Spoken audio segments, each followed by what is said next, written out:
The email came at 6:12 a.m. on a Thursday. Nayera Fielding had just poured hot water over a sachet of peppermint tea when her phone buzzed against the counter. She didn't recognize the sender at first, just saw the subject line, "Your invited book launch for the house on Greenash Lane." Her thumb hesitated over the screen, the kettle still whistling softly behind her. She tapped the message open and scanned the contents. It was from her mother.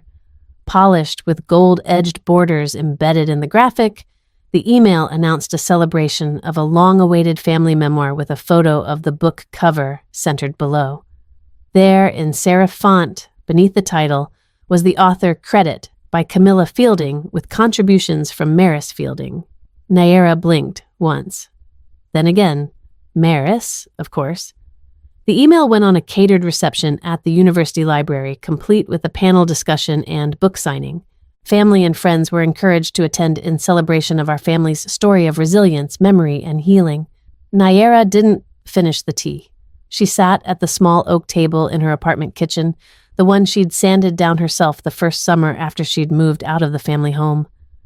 Outside, the sidewalks of Kingston were wet with spring rain, gray light filtering in through the blinds.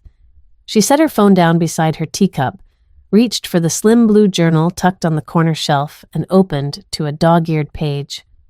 It was still there. The handwriting slanted slightly to the right, smaller at the bottom where her fingers had trembled. "I used to think grief would be loud. Turns out it's quieter than hunger." She remembered writing that. Late January. Snow pressed against the window panes, her father's breathing erratic down the hall, her mother sleeping soundly on the sofa. That had been her private truth, her survival. And she'd handed it over one time. The winter after he died, when she could barely speak out loud without cracking, she had given her mother the journal and said, "I think you should read this, so you know what it was like for me." Camilla had read it in 2 sittings and then tucked it into the sideboard without comment. Nayera had assumed, perhaps naively, that it would stay there. She reopened the email and clicked the RSVP link. As the page loaded, her phone lit up again, this time with a text from her sister. "Maris Fielding. Hope you got Mom's invite. Big day. You should come. It's really about all of us." Nayera didn't reply. She hadn't spoken to Maris since their mother's birthday 6 months ago. Even then, the conversation had been clipped. Maris had shown up with flowers and a matching scarf set the kind Camilla loved, bright colors, silk patterns that looked like bird wings when wrapped around her shoulders. She had also brought a box of drafts she claimed to be shaping into the family memoir, a phrase that had made Nayera's stomach twist at the time. Now, it was real. Printed, celebrated. She leaned back in the chair, the wood creaking beneath her. At 38, Nayera had made peace with living outside the spotlight. She taught music at a middle school, spent her weekends giving private piano lessons, kept a quiet apartment filled with plants and old books. Her life wasn't glamorous, but it was hers. She hadn't published essays. She didn't go to conferences or post on Instagram about healing. But she knew pain. She had held her father's hand through morphine fog, had canceled college classes to drive him to treatments, had read the side effects on every bottle they were prescribed. And through all of it, she wrote. Not for followers, not for attention, just to understand how to keep breathing when everything felt like drowning. She flipped through the journal again. Some pages were raw, others poetic, some just bullet points of the day's meals or her father's blood pressure. But it was hers, her way of surviving a season that nearly undid her. The thought of attending the launch made her stomach knot. She could already picture the event, Camilla in something pastel and flowing, Maris in fitted black with red lipstick and a knowing smile. There would be laughter, nostalgia, the illusion of closeness. People would sip wine and nod as passages were read aloud. Passages she could recite from memory because they had first lived in her journal. She put the book down and stood. Her tea had gone cold. In the mirror by the door, she caught her own reflection, soft sweater, unbrushed hair, eyes still heavy with sleep. She looked like someone peripheral, someone uncredited, someone the family might thank silently in their hearts but never name aloud. She walked to her desk, opened her laptop, and typed, "The House on Green Ash Lane," into the search bar. There, it was top of the university's press release site alongside a glowing write-up in the regional newspaper. There was even a quote from Maris, Our Family History, holds grief and grace in equal measure. This memoir is a tribute to all the silences we lived through and what it took to give them a voice. Nayera sat back in her chair. Her hands were steady now. She reached again for the blue journal, flipping to the back cover. In her own handwriting on the last page was a line she'd written the day after her father's funeral. "No one will tell our story unless I do, but even if I don't tell it, I will know I lived it." She stared at it for a long moment. Then slowly she closed the book, slipped it into her canvas tote, and reached for her phone. RSVP attending. She didn't need a spotlight. She just needed one moment, and she had a feeling it would come. Nayera was 16 when Mr. Calhoun, the school counselor, called her into his office for the third time that semester. She was used to the faux cozy furniture and the dusty fern by the window, but this time, instead of trying to steer her into after-school activities or group talks about reconnecting, he slid a small spiral-bound notebook across the desk toward her. "Try writing," he said gently. "Not for anyone else, just for yourself. Get the thoughts out of your head and onto paper. No one ever has to see them." She didn't answer, just took the notebook, stuffed it into her backpack, and left. That night, she stared at the blank cover for almost an hour before picking up a pen. Then she wrote, "I don't know what I'm doing, but at least this page can't look away." From that moment, the pages filled quickly. Sometimes with full entries, sometimes with half-formed thoughts, sometimes with just lists. Songs that made her cry, things she wanted to scream, memories that clung to her skin long after the moments passed. She never reread them.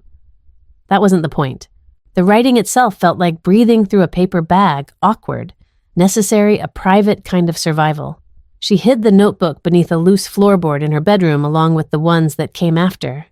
Over the next 2 years, they became a private archive of her mind, raw and disjointed, but more honest than anything she ever said aloud.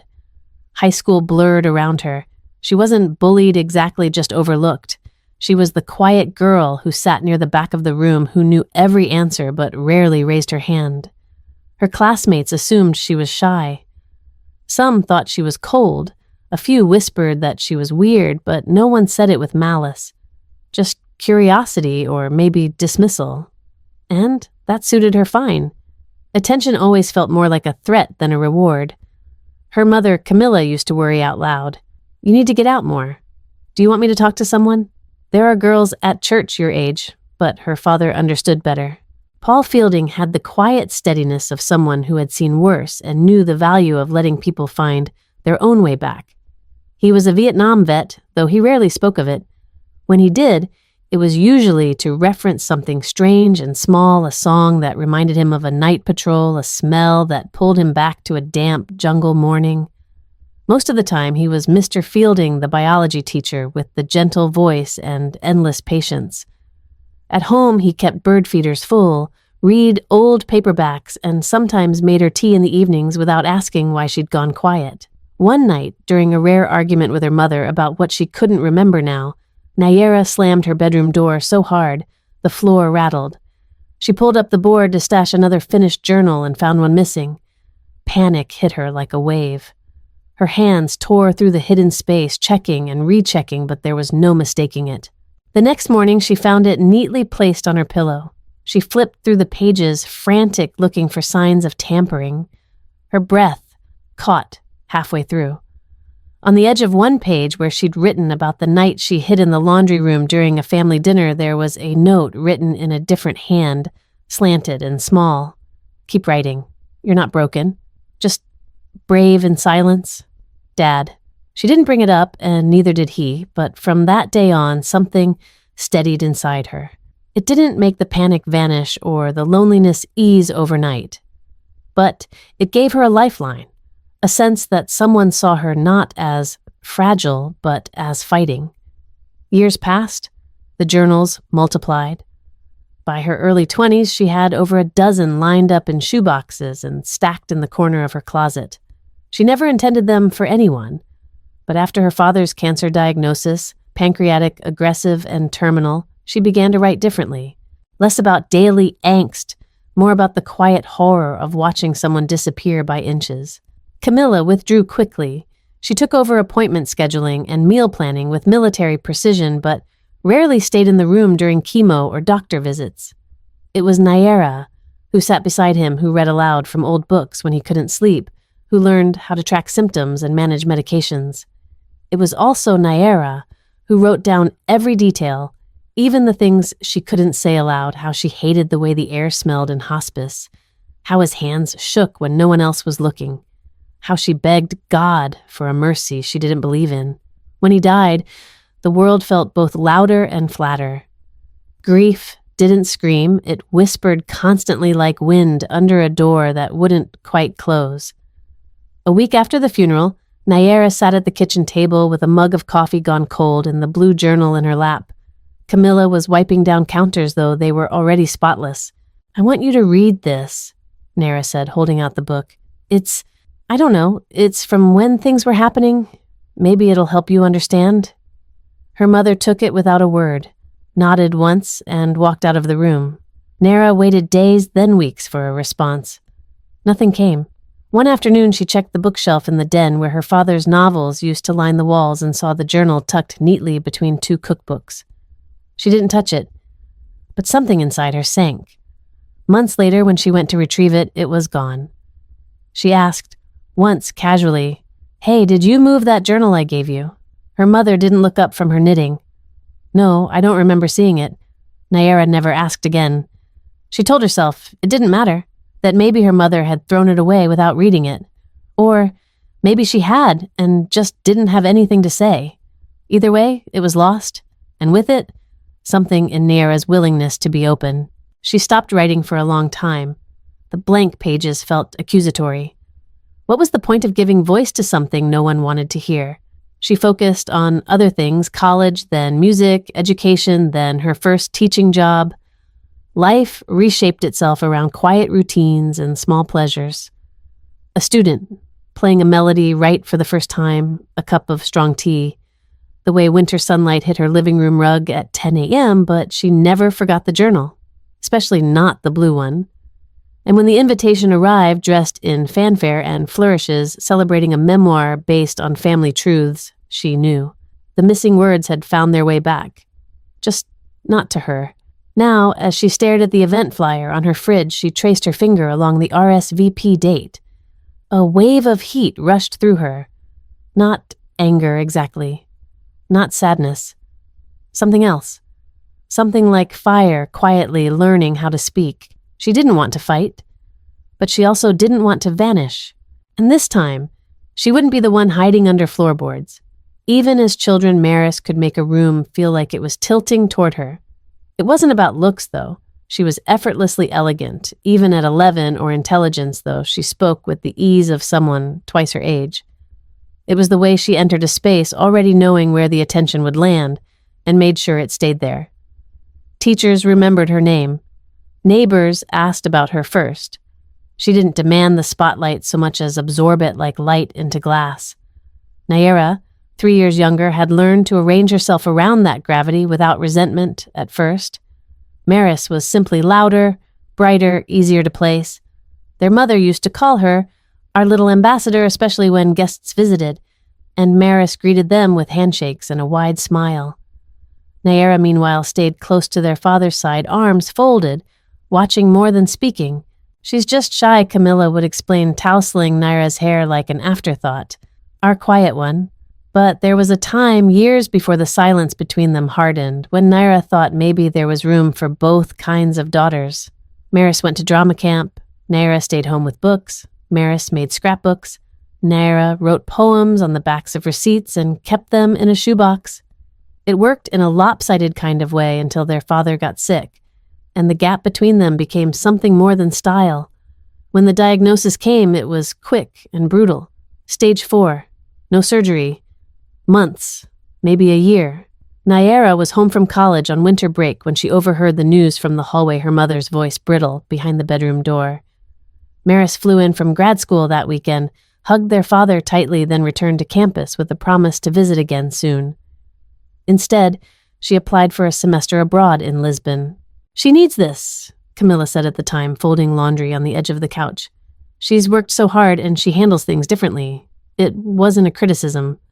Just a statement of family fact. Maris moved forward while Nayara stayed behind. That spring, Nayara withdrew from her full course load and began taking community college classes closer to home. She arranged appointments, managed prescriptions, argued with insurance companies, and sat with her father through nights where the pain pulled him out of himself. Maris sent postcards, bright colors, photos of pastel buildings, notes in careful handwriting. "Thinking of you all. Lisbon is magic." She didn't come home for their father's birthday or for Easter. She arrived late for his final week, stood stiffly beside the hospice bed, and wept without sound. Afterward, at the reception, she gave a eulogy that made everyone cry. It was beautiful, poised, and utterly foreign to the man Nayara had sat beside through endless blood draws and failed treatments. "She's the one who turned pain into purpose," Camilla said proudly later that month, referring to the speech. "Your father would be so proud." Nayara said nothing. She had grown used to the idea that Maris's pain translated more cleanly, that when Maris spoke, people listened, and when she wrote, people shared it. The internet had loved her from the start. Her early blog, Salt and Shelter, began as a collection of observations on grief and growth and quickly expanded. She wrote about the beauty of starting over, of shedding what doesn't serve you, of finding meaning in loss. There were candlelit photos, captions in muted tones, and thousands of comments from strangers who called her brave. Nayara read a few posts once out of curiosity. They were well-written, vaguely inspirational, and mostly unrecognizable. Her father appeared in some of them, soft-edged and gentle like a watercolor. There was no mention of the night he vomited blood in the hallway, or the hours they spent waiting in ER corridors, or the way his hand tightened around Nayara's wrist when he forgot where he was. There was no mention of Nayara at all. One night, on a whim, Nayara submitted a short story to the local paper's creative writing contest. It was anonymous, just a small personal piece about waiting in the car outside the cancer clinic while it rained. It didn't win. It wasn't mentioned. She hadn't really expected anything, but something still cracked a little when she read the winner stories. Louder, brighter, cleaner than hers. She tucked the rejection away and went back to teaching chord progressions and Bach. And slowly she stopped writing anything personal at all. Over time, she accepted that her voice didn't land the way Maris's did. Maris didn't just speak well, she made people feel like they were hearing something important. That she had suffered and survived and come back with insight. That she was generous enough to share it. People loved that narrative, and Maris was happy to carry it. Nayara didn't mind being invisible. Not really, there was something safe in it. She played piano for children who didn't know anything about her past. She wrote lesson plans. She bought tulips in the spring and took long walks alone. Her world was small but steady, until the book, until the moment she opened the launch email and saw her mother's face smiling beside Maris holding a hardcover memoir with her own name etched in gold. The House on Green Ash Lane, A Journey Through Loss and Light. She clicked through the preview. The layout, the author photo, the chapter titles. Some she didn't recognize. Others made her chest seize. The Winter After. Feeding the Birds. Room 204. That One Room 204 was the title of a journal entry she had written the morning after her father's first seizure. She had never said it aloud. Nayara sat still for a long time, scrolling back and forth. The tagline beneath Maris's name read, "With heartfelt contributions by the Fielding family." But no one had asked her for anything. No one had called. No one had even told her it was happening. It wasn't just storytelling. It wasn't even just erasure. It was theft. And worse, it was a theft so quiet, so elegantly packaged that she was expected to applaud it. That night, Nayara reread the entry titled, Room 204. She remembered writing it at the nurse's station while her father slept beside a window that didn't open. She remembered the smell of antiseptic and the quiet beep of IV machines. She remembered writing I would give anything to trade places with him just for 1 hour to take his pain and make it mine. She hadn't known those words still mattered to anyone, but apparently they did. Enough to repurpose, enough to rebrand. Now they belonged to the woman who had spent that week in Lisbon posing by tiled fountains and writing captions about resilience. Maris had always known how to wrap the room around her. But Naira was starting to understand something else. Sometimes silence wasn't humility. Sometimes it was the space someone else needed to build their stage. And maybe it was time to take a step forward. Not into the spotlight, exactly, but just far enough out of the shadows to be seen. The university library had never looked like this. Naira had been there once before, years ago during an undergraduate conference, when the marble floors echoed with the shuffles of students and the scent of overbrewed coffee.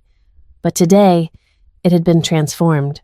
Soft jazz drifted from a live quartet nestled beside the atrium. Flower arrangements in pale pinks and creams flanked the check-in table where the young volunteers in matching lanyards handed out programs printed on heavy linen paper. Banners hung from the ceiling beams with the book's cover printed in gold foil. The House on Green Ash Lane. A journey through loss and light. Naira stood for a moment in the entryway, half obscured behind a tall ficus scanning the room. People were already mingling, chatting in polite hums. She spotted her Aunt Patricia in a deep green pantsuit, clutching a glass of white wine and gesturing widely as she spoke to a man Naira didn't recognize. Cousins hovered near the cheese table. At the center of the crowd, beneath a halo of recessed lighting, stood Maris, smiling, signing copies of the book, with a pen that shimmered like polished brass. She wore a fitted navy dress and red heels. Her hair was swept into a soft twist at the nape of her neck. She looked like someone who belonged on a hardcover dust jacket. A young woman with a clipboard whispered something in her ear, and Maris laughed, then turned to pose for a photo beside a stack of books arranged like a tiered wedding cake. Naira adjusted the strap of her bag and made her way along the perimeter, keeping close to the walls. No one greeted her. She wasn't sure she would have known what to say if they had. Near the back of the room, rows of cushioned chairs had been arranged facing a raised platform. She slipped into one near the aisle and sat, hands folded in her lap, eyes fixed on the stage. After a few minutes, the lights dimmed slightly and a hush settled over the crowd. A woman from the university's publishing department stepped to the podium, welcoming everyone and offering a few words about the importance of memoir and legacy. Then came the introduction. "It is our great honor," she said, "to celebrate a story that captures the soul of family grief and transformation. Please welcome Camilla Fielding." Polite applause rose as their mother took the stage. Camilla wore a soft rose-colored dress with a pearl necklace Naira hadn't seen in years. Her voice, always clipped and confident, now carried the practiced warmth of someone who had rehearsed every syllable. "This story," she began, "is for every woman who has endured, for every mother who has loved through loss, for every daughter who has carried memory like a second skin. And most of all," she paused, eyes shining for the daughter who gave me the strength to write it. She turned and gestured toward Maris, who stood modestly lowering her gaze with just the right mix of humility and pride. The audience clapped again, louder this time. A few heads turned, momentarily glancing toward Naira's row. One cousin offered her a tight-lipped smile. Another shifted in her seat and looked away. Naira stared straight ahead. The panel that followed blurred around the edges. Camilla shared anecdotes about baking during hard seasons, about rediscovering old photographs in the attic. Maris spoke about the writing process, how they dug deep together, how it was an act of mutual healing. There were laughs, misty eyes, nods of understanding. Naira heard none of it. Her hand moved slowly through the pages of the book in her lap until she reached the table of contents. There it was. Chapter 9. The Winter After. Her pulse ticked faster. She turned the pages carefully, one by one, until she landed on 147. The paragraph started in the middle of the page, the same indentation she remembered, though the words now wore a cleaner font and sat under a different name. "I used to think grief would be loud. Turns out it's quieter than hunger." It was hers, word for word. A sentence she had written at 2 a.m. the week after their father's second hospital stay, when the world felt like it had shrunk to a single hallway of linoleum and flickering fluorescence. She remembered the pen she'd used, how her hand cramped halfway through the paragraph, how she'd tucked the journal under her mattress and cried until morning. The paragraph continued, elaborated, softened, reshaped in tone, but the skeleton was hers. The voice had been polished, but the marrow of the moment was something only she had lived. She sat frozen, one hand resting on the page, the other gripping the program in her lap. Beside her, two older women murmured about the beauty of the prose. One whispered, "So raw," and the other replied, "So brave." Nara stood quietly and stepped out into the aisle. No one noticed her leave. Outside, the spring air had turned crisp with evening. She walked around the side of the building and stopped beneath a low-hanging tree, letting the breeze brush across her cheeks. For a long time, she just breathed. The stars hadn't come out yet. The sky was still a deep, aching blue. Her phone buzzed. A message from Maris sent during the event, probably expecting her to be watching. "Maris Fielding, I hope you liked the reading. So much of this is your story, too. I meant that." Naira stared at the screen, then locked it without replying. She opened the book again, thumb resting on page 147. The words blurred slightly. She blinked hard and swallowed. Then she ran her fingers down the edge of the page like someone touching an old bruise. She remembered thinking back when she first gave the journal to their mother that maybe it would bring them closer, that letting someone into the shadows of her mind would mean being seen. She had never imagined that the words would be lifted and offered to strangers stripped of context, rebranded as someone else's bravery. She didn't want to make a scene. She didn't want applause or validation. But she couldn't let this be the ending. Naira walked back toward the building. Her steps measured the book clutched tightly in her hand. Inside, the lights glowed softer now. People were gathering their things, heading toward the reception area for coffee and petit fours. Maris was back at the signing table, poised pen in hand, a line forming in front of her. She glanced up, once saw Naira approaching, and gave a cautious smile. Naira didn't return it. She stopped, at the edge of the table, laid her copy of the book down, and opened to page 147. Maris's smile faltered. "I recognize this line," Naira said evenly. "Because I wrote it." Maris glanced around, voice low. Naira maybe not, but Naira didn't wait. She picked up the microphone left on the corner of the podium, turned back toward the thinning crowd, and said clearly, "Before you go, I'd like to read just one passage." The room quieted again. A few heads turned. Aunt Patricia paused mid-sip of wine. She didn't introduce herself. She didn't explain. She just read. "I used to think grief would be loud. Turns out it's quieter than hunger. You don't notice its weight until it's settled in your chest and refuses to move even when you laugh, even when you sleep. It's not the screaming kind. It's the kind that just stays." Silence followed. The kind of silence that presses on the ribcage. Naira closed the book. That was page 147. She stepped away from the mic, placed the book gently back on the table in front of Maris, and walked toward the exit without looking back. Outside, the wind had picked up. She exhaled slowly, her breath visible in the cool night air. She told the world my truth. She murmured, fingers tightening on her coat sleeve, and called it her bravery. Then she turned and walked back into the building. She wasn't finished. The room hadn't fully settled after Naira's reading. People whispered behind hands. Some shifted in their seats, unsure whether to clap or remain silent. Maris had retreated slightly from the signing table, her posture tense, but composed lips pressed into a practiced smile that didn't quite reach her eyes. Camilla stood frozen beside the refreshments table, one hand curled tight around a paper cup that hadn't yet reached her lips. Still, the Q&A proceeded. A moderator in a cranberry blazer returned to the stage, cleared her throat, and invited audience members to ask questions. A few hands rose. One woman asked about Maris's favorite writing routine, another about balancing honesty with compassion. The responses came smooth, if slightly dulled at the edges. Then, toward the end, a man with silver hair and thick glasses stood near the back of the room. He held a copy of the book, pressed to his chest like a hymn book. "I have a question for Ms. Fielding," he said. The moderator smiled. "Of course. Go ahead." His voice was measured.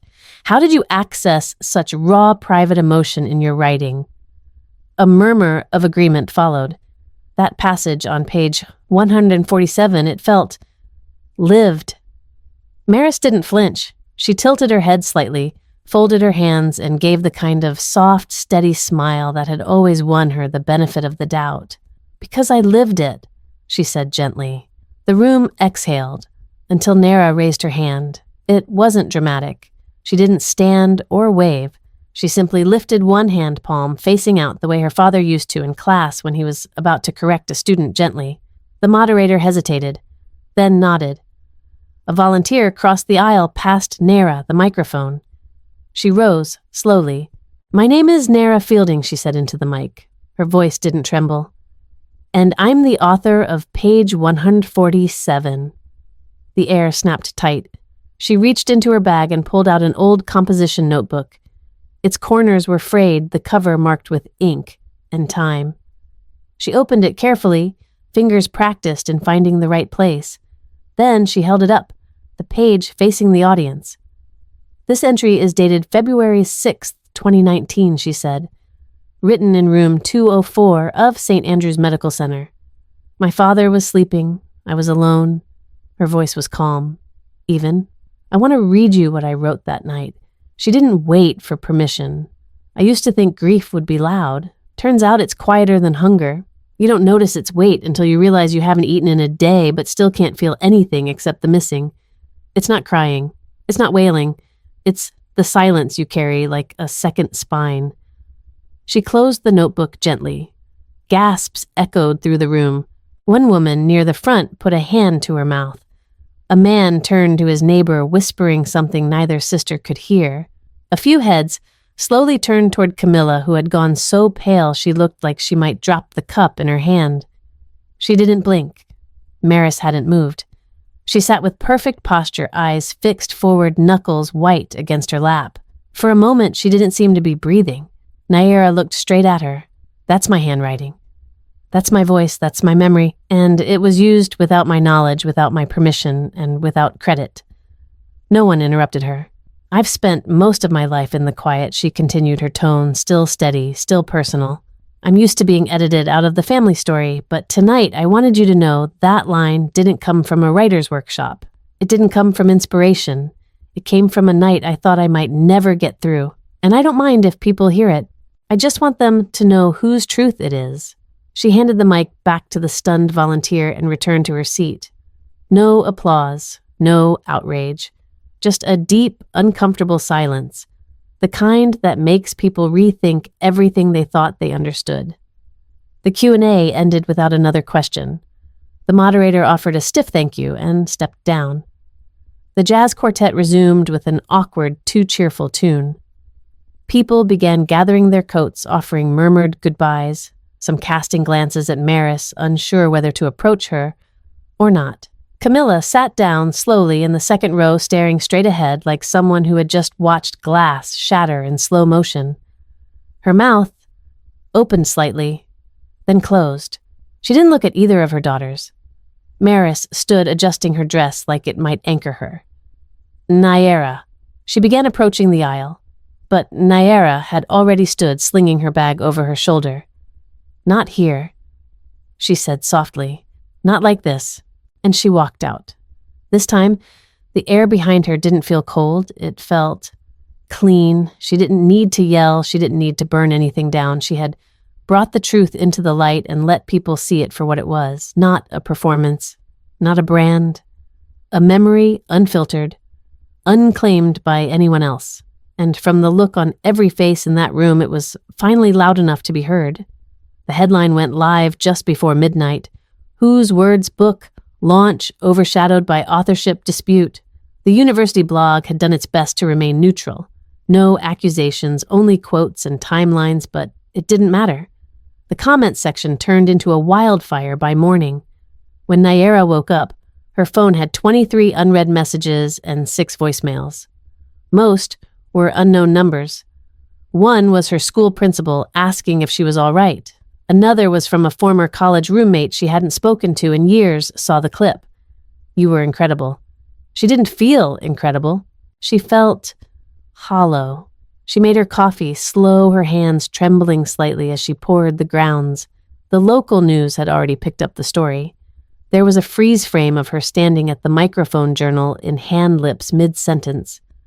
The caption read, Nayara Fielding, public school teacher and sister of memoirist Maris Fielding speaks out at launch event. That was all she was in their world. A title, a relationship, a reaction. She spent Monday at work trying to pretend nothing had changed. Her 7th period students were the only ones brave enough to mention it. Miss Fielding, was that really you on the news? One girl asked shyly. Nayara looked up from her grating. Yes. The class went quiet for a beat. Then the girl added, You looked strong. That night, Nayara made soup, a familiar ritual. Chopping carrots into uniform pieces, sautéing onions until sweet, adding rosemary at just the right moment. She remembered her father doing the same after long parent-teacher nights, his army mug filled with black coffee on the counter beside him. He would hum while stirring something tuneless and comforting. A domestic kind of resilience. The next morning she woke to trending hashtags. Fielding Truth, Greenashgate. Screenshots from Maris's old blog entries were being compared to images of Nayara's journals. Internet sleuths had found her forgotten pseudonym from a self-published story in 2020 that mirrored passages from the book. Strangers were defending her. She didn't know what to do with that. That afternoon her phone buzzed again. Maris Fielding. You blindsided me. That was it. No, I'm sorry. No, can we talk? Just 7 words, brittle and heavy. Nayara stared at the screen for a full minute before locking it and placing the phone face down on the windowsill. She didn't need Maris's explanations. Not anymore. That evening, her mother called. Nayara let it go to voicemail. She stood in the doorway of her kitchen arms, crossed as she listened on speaker. Camilla, voicemail. Nayara, I don't know what you were trying to prove, but you humiliated your sister. In front of donors, in front of family. This could have been a quiet conversation, but instead you made it public. You've always had a flair for silent disruption. It's exhausting. Nayara closed her eyes. That phrase, silent disruption, had been hurled at her before. For leaving her major halfway through college, for stepping down from the student literary journal, for not attending Maris's first reading. Camilla never liked how Nayara showed resistance not through yelling, but by removing herself, by choosing not to perform. By Wednesday, things escalated. A legal inquiry arrived in her inbox, subject verification of authorship. The house on Green Ash Lane. It was formal, direct, and oddly polite. Dear Ms. Fielding, we are reaching out as part of a verification process related to claims regarding source material used in the publication of The House on Green Ash Lane. Please share any documentation that may help us assess authorial origin, including handwritten drafts, journals, or prior publications. Thank you for your cooperation. Legal Dept. Harrow and Walsh Press. Nayara took a deep breath and stood up from the couch. She walked to her bedroom and opened the cedar chest at the foot of her bed, a gift from her father on her 18th birthday. He'd sanded and stained it himself using scrap walnut and an old biology textbook page glued to the bottom like a signature. Inside, her journals were stacked neatly, the edges worn soft from years of thumbing and hiding. She reached for the pale gray one, the one with the faint library barcode still clinging to the back cover. She flipped it open and found February 6th, 2019. The entry was there. Ink slightly faded, a water stain blooming at the corner. I thought grief would be loud. Turns out it's quieter than hunger. She snapped a photo of that page, then another of the cover, then the next few entries. She paused when she reached one with her father's writing in the margin scribbled in his shaky all caps. Keep writing. You're not broken, just brave in silence. Her throat tightened. She hadn't touched that note in years. Not since the week after he died when Camilla asked her to box up the journals if they were too hard to look at. Maris hadn't come home for the funeral. She was on deadline for a piece in Lisbon. Nayara attached the images to the email. In the body, she typed attached as requested. Authorship confirmed. She hovered over the send button. Her finger shook. She clicked. A strange stillness followed. Not closure, not catharsis, just stillness, like snow falling in a forest, too quiet for animals. Later that night, she took a walk. The cold air pinched her cheeks, but she didn't mind. She walked past the elementary school, the church, with the crooked sign, the bookstore with the crooked cat in the window. At the corner coffee shop, someone had taped up a newspaper clipping of the launch, Maris, smiling Camilla, applauding beside her. No one had put up the follow-up. That weekend, a podcast episode went viral. 2 middle-aged women authors, mothers discussed the story with a kind of reverence that startled Nara. They didn't pick sides. They didn't reduce it to gossip. They just sat with it. Sometimes when someone's voice is ignored for so long, one of them said the moment they finally speak, it's not loud. It's just clear. And that's scarier. The episode ended in silence.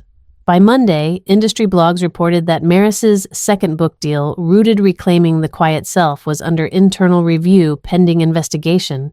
Her website was temporarily down for maintenance. Her brand sponsorships vanished overnight. Nayara didn't celebrate. She didn't call anyone. When her colleague Deb in the teacher's lounge said, "Tough week for your family, huh?" Nayara just nodded and changed the subject to midterms. She wasn't interested in revenge, only in restoration. On Thursday evening, a letter arrived in the mail. Real paper, real envelope. The return address was a university library. Inside, a librarian wrote to say she'd found an archived submission from 2018, an anonymous contest entry that had never been published, but was timestamped and stored in their system. The story matched a chapter in Maris's book, word for word. Nara folded the letter carefully and slid it between the pages of her gray journal. That night, she pulled out a new notebook, blank, unlined, leather-bound. A gift from a student last Christmas. She hadn't known what to do with it until now. She wrote, "They tried to use my silence as space for their story, but silence isn't emptiness. It's breath, it's waiting, it's survival." She didn't know what the next page would say, but this time, it would be hers. Entirely. Outside her window, the last of the snow was melting. One small crocus had pushed up through the frost by the fence line, purple, defiant quiet. Just like her. Nayara didn't expect the knock. Not that morning. Not ever. It was soft, hesitant, the kind of knock someone gives when they don't know if they deserve to be let in. She opened the door slowly, and there, standing on the welcome mat with a scarf pulled too tightly around her neck, was Camilla, her mother. The last time they'd been in the same room, Camilla had been beaming on stage, praising Maris for her courage. Today, her face was bare, her eyes red, and her posture uncertain. She didn't speak right away. Nayara stepped aside without a word. Camilla entered the apartment like someone walking through snowdrift carefully, as if it might collapse beneath her. She looked around the small space. The plants by the window. The bookshelf stacked 2 rows deep. The kitchen counter clean except for a half-finished crossword and a coffee mug that read, "Introverts unite, quietly, in separate rooms."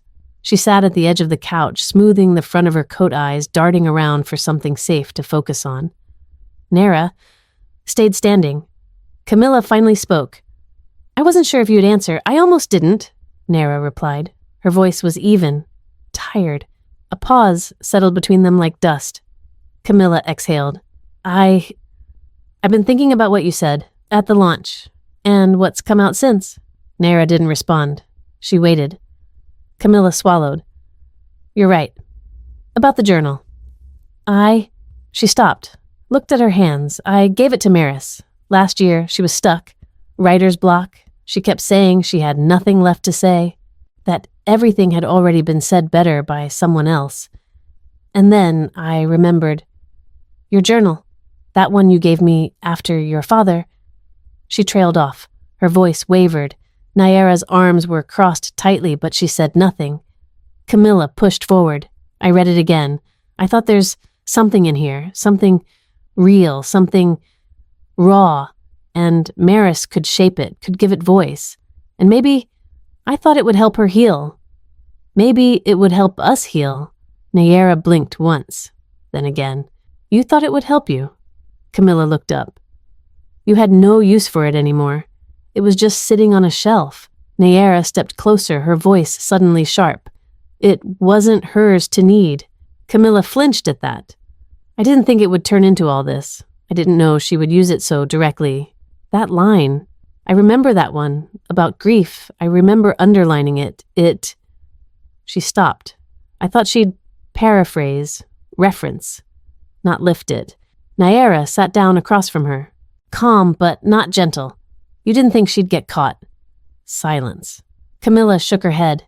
No, I didn't think it mattered. That's the truth. I thought if the words helped someone, it didn't matter where they came from. Nayera felt her stomach twist. That's the kind of thinking that turns daughters into ghosts. Camilla winced. You watched me disappear. Nayera continued, her voice low and steady. And when I gave you the smallest part of myself, you handed it to someone else because she knew what to do with it. Camilla's lips trembled.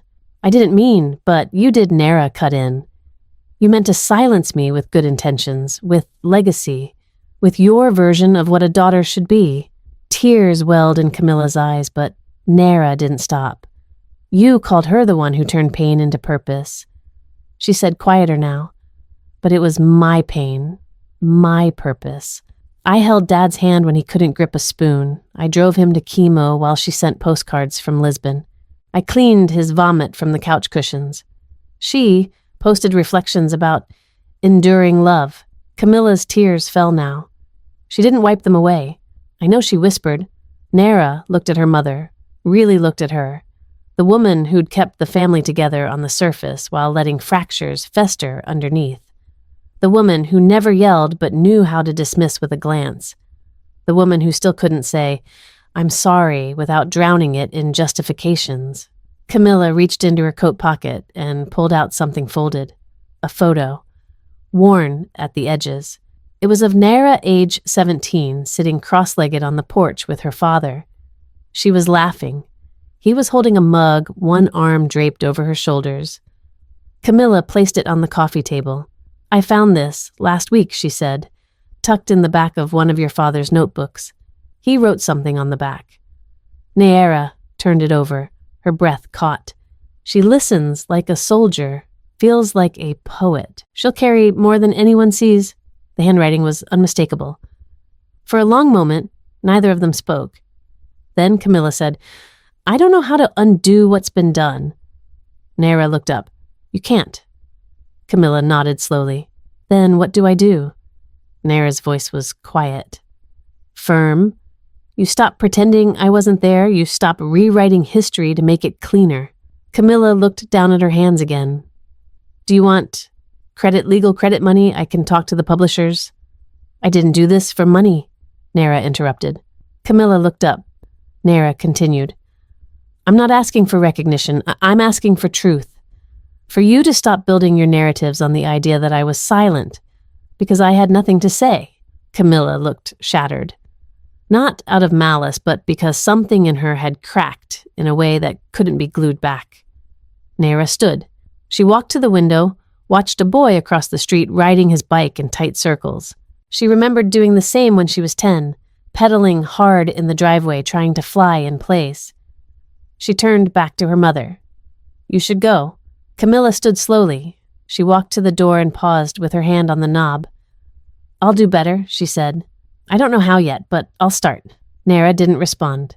Camilla hesitated, then left. The door clicked shut. Nayera exhaled and sat again, picking up the photo.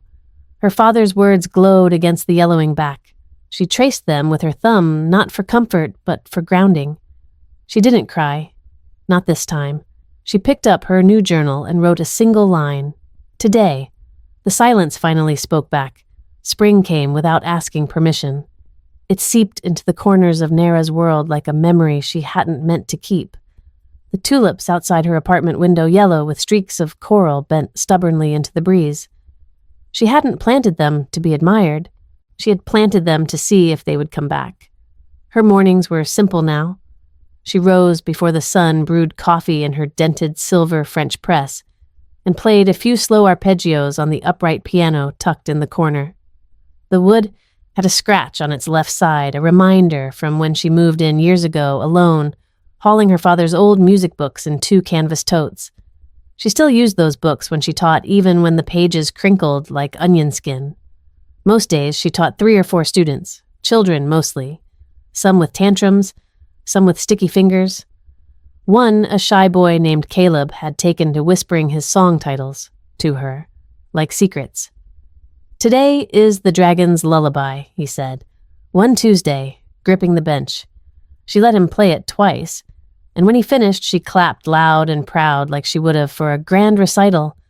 Life didn't feel like it had changed much, but something had. It was in the quiet, how it felt less like absence now and more like space. Months had passed since the book launch, since page 147, since the silence that followed. Maris had vanished from public view, no new posts, no announcements. Word quietly circulated that she'd moved to Seattle, maybe Portland. To regroup, their aunt had said over coffee like it was a retreat, not an exile. The memoir plateaued on the charts. The follow-up deal stalled. The publisher added a line in the reprint based on reflections collected from the author's family archive. That was their way of not saying Nara's name. But Nara didn't need them to. Not anymore. She had been writing again. Not out of revenge and not even out of hope, just because the words had returned like birds at the end of winter. At first, it was 1 paragraph, then 2. Then whole pages stitched together with care. Not about the betrayal, about everything else. Her father's garden boots, the weight of silence. A story she once heard a girl tell herself in a doctor's waiting room. She titled the collection Weather Systems and Other Small Catastrophes. A nod to all the quiet things that build slowly and crash suddenly. She submitted it under a pseudonym, Elise Marin. No author photo, no Instagram account, just a pale blue cover and a quiet serif font. The book didn't make headlines, but it found readers. A retired nurse wrote her a handwritten letter that began, "I don't usually finish books, but this one sat with me." A high schooler sent her a folded note that said, "It made me cry, but in a good way. Like someone else had finally been in my brain." And then came Mother's Day. Nayera had just finished cleaning up after a lesson, damp tissues, crumpled sheet music, a left-behind plastic dinosaur when she found the envelope on her front mat. The handwriting stopped her. It was her mother's. She sat at the kitchen table, hands flat, breath slow, then opened it. Just 1 line. Written in clean, deliberate cursive, "I'm reading your essays." Slowly. And properly, this time. Camilla. It wasn't an apology, not quite, but it was something, more than she ever thought she'd receive.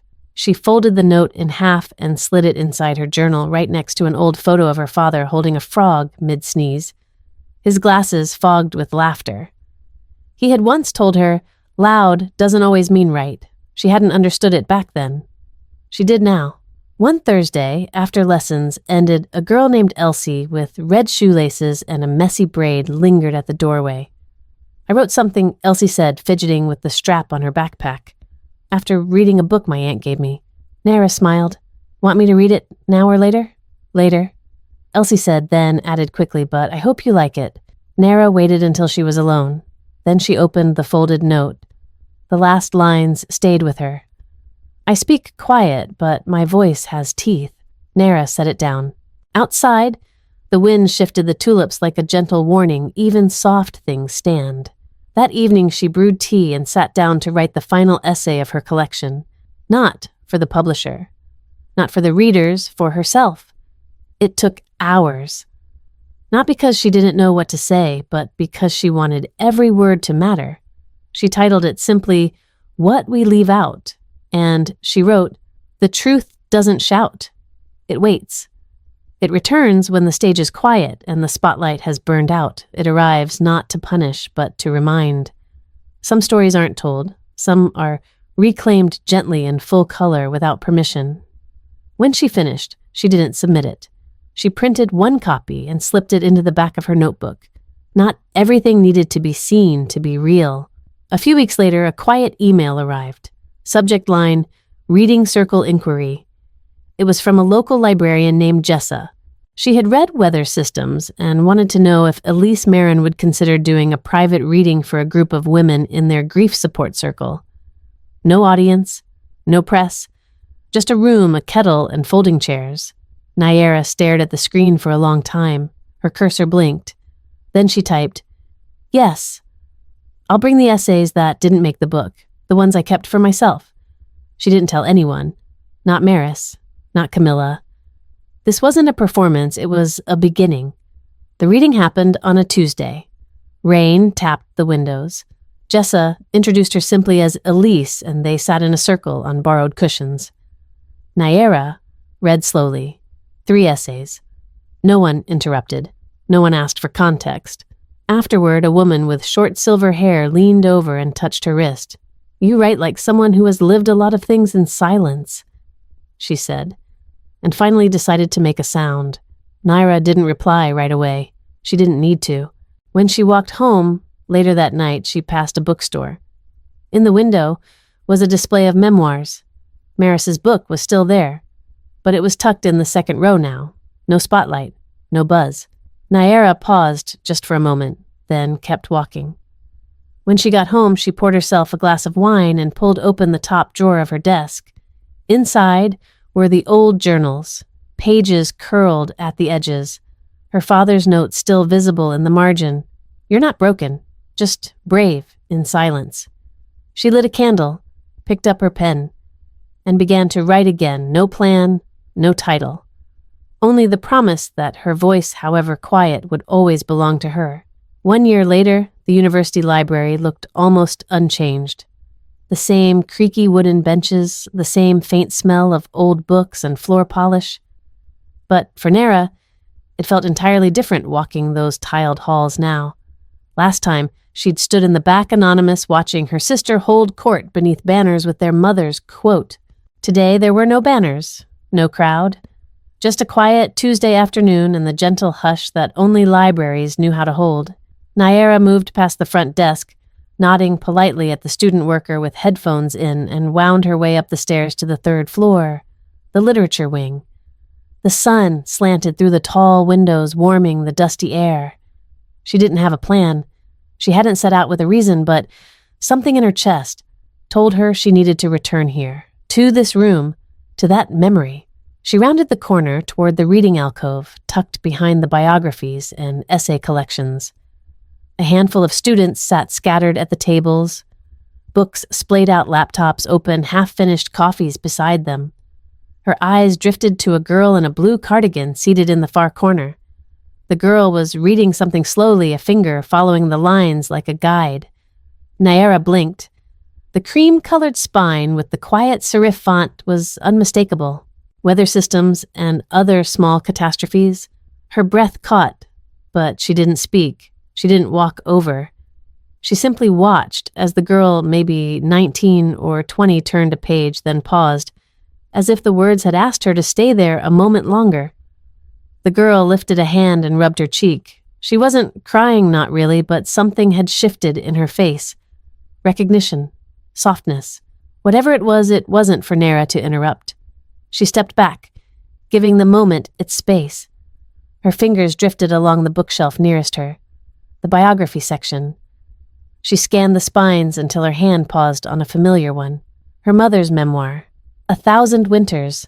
A Journey Through Grief. There it was, still pristine, its dust jacket slightly glossy under the fluorescent light. She pulled it out, surprised by how steady her hands felt. She hadn't opened this book since that night. Not since the launch, not since the Q&A, not since everything unraveled. But now curiosity, and something more tender compassion, maybe, guided her fingers. She flipped through until she found it. Page 147. The sentence was there. Her sentence. The one she'd written years ago with a shaking pen in the dark. "I thought grief would be loud. Turns out it's quieter than hunger, but now something new." Beneath the line, someone had underlined it with a thin black pen. And next to it, in messy, tilted handwriting, a note had been scrawled. Whoever wrote this, I feel you, Nara exhaled. Not a gasp. Not a sigh, just a slow letting go of something she hadn't realized she was still holding. She stood there a while, the book open in her hands, reading that sentence again and again. Not because she needed proof, not because she needed the validation, but because that note left by a stranger likely never meant to be found meant the words had traveled, had landed, had lived. She closed the book and slid it gently back into place. As she turned to leave, she glanced once more at the girl in the corner. The girl had pulled out a small notebook, scribbling something quickly, eyes wide with thought. Naira smiled small and real. Then she walked toward the stairs, down the familiar steps, past the sunlit windows and out the front doors into the crisp spring air. Outside, the world moved on. People walked briskly to class phones and hand coffee in the other.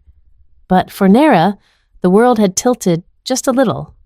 Not toward fame, not toward some grand victory, but toward truth. Later that evening, she sat in her small apartment, a candle flickering near her piano bench.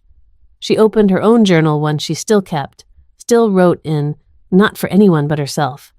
She flipped to a blank page and began to write, I once thought being forgotten was the worst thing. But maybe what we call forgetting is just space for something else to grow. Something quieter, truer. She paused, tapping the pen against the edge of the page. Recognition is a strange thing, she continued. You think you want it from the ones who erased you, but sometimes the smallest note in the margin is enough. She smiled at that, because she meant it. There had been no public apology, no dramatic reunions. Maris had stayed in Seattle. Camilla still sent the occasional note brief, polite. And that was fine. That was enough. Because in her own quiet way, Nara had rewritten her ending. Not by shouting, not by revenge, but by telling the story they left out. And in the reading room of an old library, a girl had found it, understood it, passed it on. Nara closed her journal. Outside, the tulips had begun to bloom again, wild and unapologetic. And for the first time in a long while, she no longer needed anyone to say her name. She already knew who she was, and she wasn't leaving the page blank anymore.